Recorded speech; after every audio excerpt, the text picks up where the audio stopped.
So hey guys, welcome back to my channel. I hope आप सब लोग की स्टडी अच्छी चल रही होगी।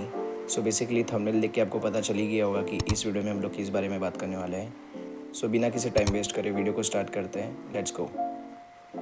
सो गाइस, आज की वीडियो में हम लोग बात करने वाले हैं पेपर नंबर 2 बिजनेस लॉ के बारे में। सो बेसिकली इस वीडियो में हम लोग डिस्कस करने वाले हैं कि आप कैसे बिजनेस लॉ को पढ़ सकते हो, देन एबीसी एनालाइज क्या होता है।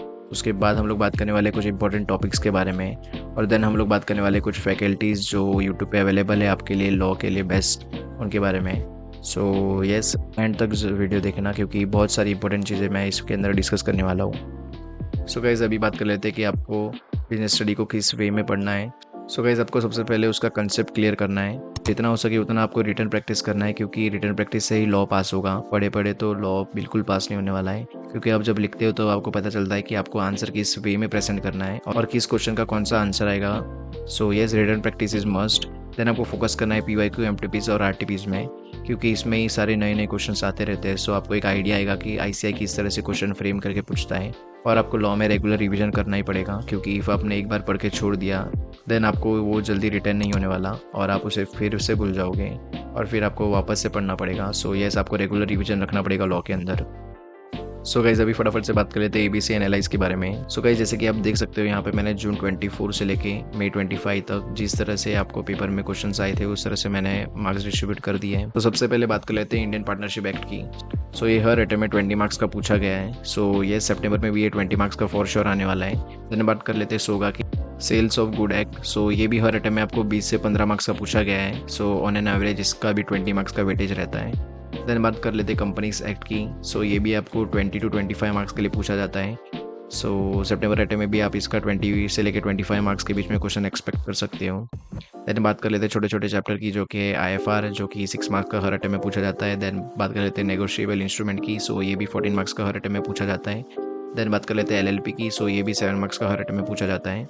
और सबसे लास्ट में हम लोग बात कर लेते हैं आईसीए की, जो कि इंडियन कॉन्ट्रैक्ट एक्ट है और सबसे बड़ा एक्ट है अपने पूरे के पूरे बिजनेस लॉ के अंदर।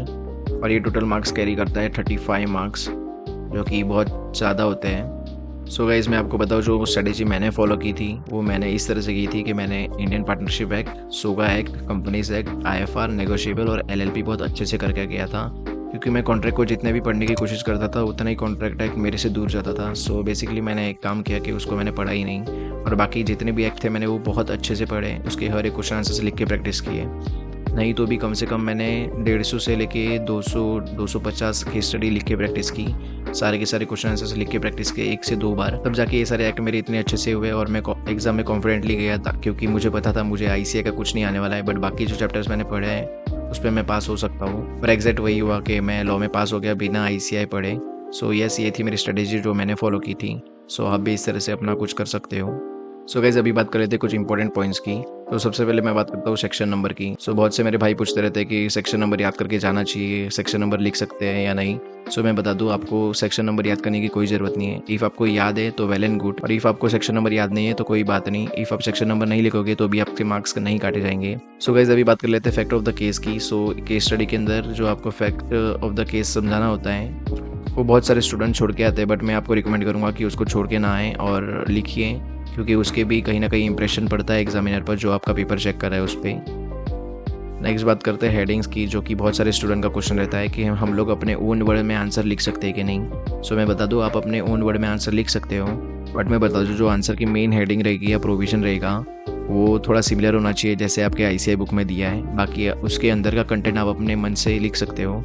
सो गाइस, अभी बात कर लेते हैं कुछ इंपॉर्टेंट टॉपिक्स की जो आपको लॉ में पूछे जाते हैं। सो सबसे पहले मैं बात करूंगा आईसीए की। सो जैसे कि आप आईसीए में देख सकते हो, में type of agreement, contingent contract, quasi contract, guarantee, revocation of offer, इस तरह के टॉपिक है जो बार बार पूछे जाते हैं। सो यस, आप इन टॉपिक को थोड़ा अच्छे से करके जा सकते हो। सो नेक्स्ट बात कर लेते हैं पार्टनरशिप एक्ट के इंपॉर्टेंट क्वेश्चंस की, जो कि रहता है ट्रांसफर ऑफ शेयर के ऊपर, राइट्स ऑफ पार्टनर के ऊपर, लाइबिलिटी जो रहती है पार्टनर की उनके ऊपर, एक माइनर वाला केस, देन डिसोल्यूशन के ऊपर। सो ये सारे वो टॉपिक है जिसपे आई से वापस से आपको क्वेश्चन फ्रेम करके पूछ सकता है। सो नेक्स्ट बात कर लेते हैं कंपनीज एक्ट की। सो इसमें मैं बात करूँ सब्सिडियरी होल्डिंग, ये दोनों टॉपिक पे बहुत सारे केस स्टडी फॉर्म होके आते हैं। सो आपको ये दोनों तो बहुत अच्छे से पढ़ने हैं, और इसके साथ एक एसोसिएट वाला भी आता है, एसोसिएट कंपनी जो 20% वाला केस है। सो यस, ये वाला टॉपिक का क्वेश्चन तो हमेशा पेपर में रहता ही है। एंड बात करूँ तो 1% कंपनी पे भी पूछ सकता है वो, corporate veil, lifting of corporate veil वाला क्वेश्चन भी आ सकता है। सेक्शन 8 कंपनी में भी पूछ सकता है, एमओए और रजिस्ट्रेशन पे आपको क्वेश्चन पूछ सकता है, और सबसे important topic doctor of interior management. So ये सारे टॉपिक्स रहेंगे जो आपको अच्छे से पढ़ के जाने हैं। देन बात कर लूँ सोगा की सेल्स ऑफ गुड्स एक्ट। सो इसमें ऑक्शन सेल वाला बहुत इंपॉर्टेंट हो जाता है ये क्वेश्चन। ये मैंने अभी रिसेंट मई अटेम्प्ट में भी देखा था, और ये मेरे अटेम्प्ट जून 24 अटेम्प्ट में भी था। बात करूँ देन बायर रेमेडीज़ भी इंपॉर्टेंट टॉपिक है, डिस्ट्रक्शन और पूरा का पूरा यूनिट 2 इसमें इंपॉर्टेंट है। Then type of delivery. So ये सारे टॉपिक है जो आप सोगा में पढ़ के जा सकते हो बहुत अच्छे से। और बात करूँ एलएलपी की, तो एलएलपी एक छोटा चैप्टर है, उसमें सब कुछ ही इंपॉर्टेंट हो जाता है। सो मैंने यहाँ पे सभी टॉपिक डाल दिए हैं। सो यस गाइज, ये कुछ इंपॉर्टेंट टॉपिक्स है जिन पे आप ज़्यादा ध्यान दे सकते हो। सो यस गाइज, अभी बात कर लेते हैं फैकल्टीज़ के बारे में जो कि यूट्यूब पे एकदम फ्रीली अवेलेबल है। सो गाइज, सबसे पहले मैं बात कर लेता हूँ सी एस शान सर की, जो कि मेरे पर्सनल फेवरेट है। यस, इनकी वजह से मेरा फाउंडेशन क्लियर हुआ है। अगर ये नहीं होते तो मेरा फाउंडेशन अभी तक क्लियर नहीं हो पाता, क्योंकि ये पढ़ाते ही इतना अच्छा है।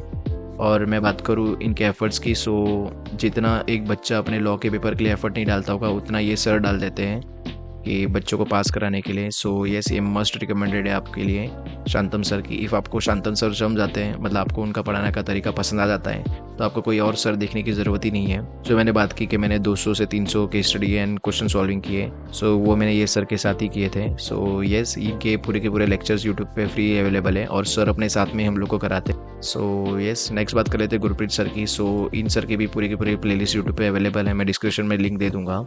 देन बात कर लेते हैं आईजी सर की। सो यस, इन्होंने भी पूरा का पूरा लॉ 26 लेक्चर में कंप्लीट किया है। उनकी प्लेलिस्ट है, उसकी लिंक में मैं डिस्क्रिप्शन में दे दूंगा। देन बात कर लेते हैं अर्जुन छाबरा सर की। सो यस, ये सर भी बहुत अच्छे हैं, इनकी भी प्लेलिस्ट पूरी की पूरी फ्री अवेलेबल है यूट्यूब पे।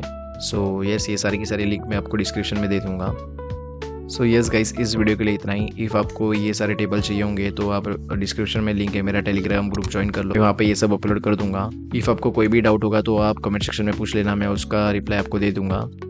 और इस तरह की वीडियो आपको और किस सब्जेक्ट के लिए चाहिए मुझे कमेंट सेक्शन में ज़रूर बता देना। सो यस गाइस, आज के वीडियो के लिए इतना ही। इफ़ आपको वीडियो पसंद आई होगी तो एक लाइक कर देना, और जो सब्सक्राइब बटन है उसे भी प्रेस कर देना, क्योंकि इस तरह वीडियो बनाने में बहुत मेहनत और बहुत टाइम लगता है, और आपके एक लाइक से मुझे मोटिवेशन आता है कि मैं आपके लिए और ऐसा कंटेंट बनाऊँ। सो मिलते हैं आपको नेक्स्ट वीडियो में, तब तक के लिए tata bye bye, take care and study well, bye.